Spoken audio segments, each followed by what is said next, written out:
Sobiq er-xotin tasodifan shahar elektropoyezdida uchrashib qolishdi. Ayol allaqachon ichkarida o'tirgan edi. U esa keyin kirib keldi. Qochib ketishmadi axir, yosh bolalar emas. Ikkalasi ham jiddiy, katta odamlar, qolaversa ajrashishlari ham tinch yo'l bilan bo'lgan. Bir-birlariga sinchiklab qarashdi, hatto kulimsirashdi ham.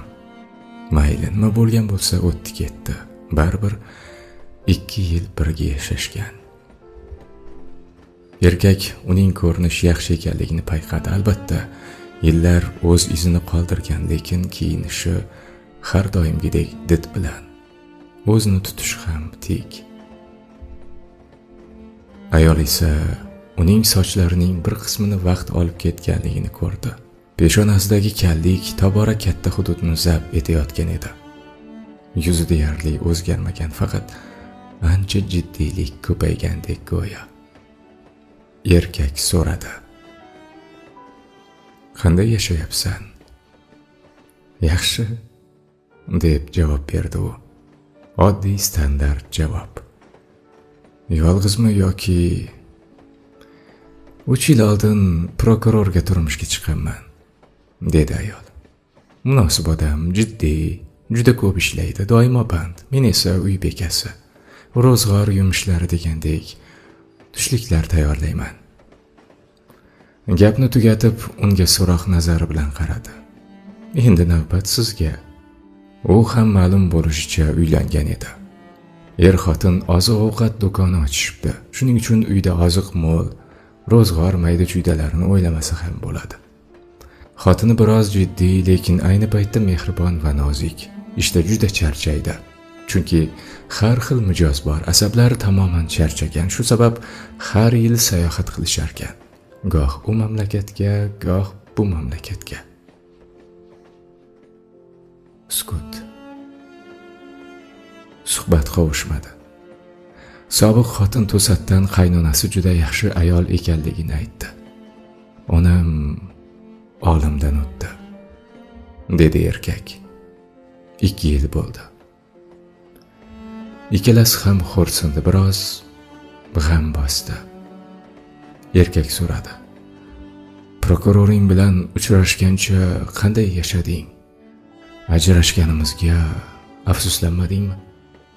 Ayol boshini quvnoq chayqadi. "Yo'q, 1 gram ham." Lekin keyin baribir qo'shimcha qildi: "Faqat boshida qiyin bo'lgan."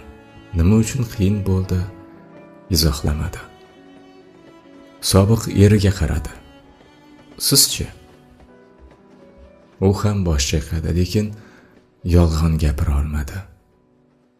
"Juda azoblandim. Lekin xotinim menga doim taskin berib keldi. Hozir yaxshi oilamiz, faqat bolalarimiz yo'q." Ayol tushunganday bosh irg'adi. Elektropoyezd perronga kelib to'xtadi. Tushishdi. Bir-birlariga qarashdi, bosh irg'ib turli tomon ketishdi. Erkak o'z xonasiga qaytdi. Oshxonada odam ko'p edi, shuning uchun o'zining plitkasini yoqib, chuchvara qaynatmoqchi bo'ldi. Yo'lakda yurib qo'shnilar bilan gaplashgisi kelmadi. G'amni o'tkazish uchun yolg'izlik kerak edi unga.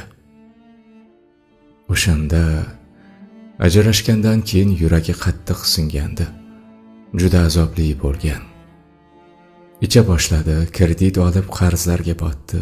Hayoti o'lim yoqasiga kelib qoldi. Onasi chidolmadi, vafot etdi.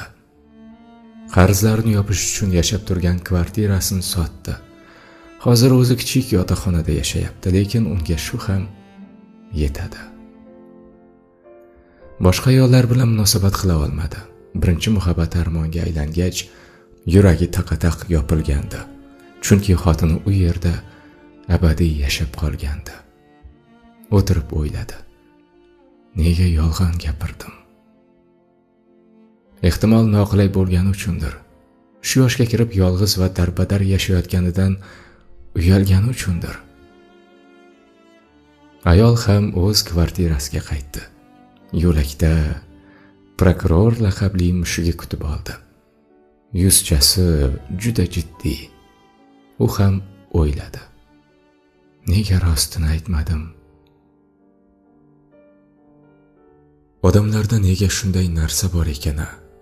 Samimiyatni yo'q qiladigan, yolg'on va ikkiyuzlamachilikni bo'rttiradigan nimadir? Kibrmikin, taslim bo'lmaslik yoki yon bermaslik deb atalarmikin bu narsa? Yoki noqulaylik, umidsizlikmikan uning nomi? Oziq-ovqat do'koni, prokuror, chet elga sayohat, baxtli uy bekasi, niqobli yolg'onlar. Aslida ikkalasi ham yolg'iz, g'amgin odamlar. Faqat ayolga yengilroq. Prokuror bor. Erkakda esa hech kim yo'q. Hech nima yo'q. Va hech narsa qilib bo'lmaydi. Chunki o'rtada devor bor. O'tmish xatolarini tuzatishga yo'l qo'ymaydigan, nomi turlicha ataluvchi devor. Sarvar Rahimiy tarjimasi.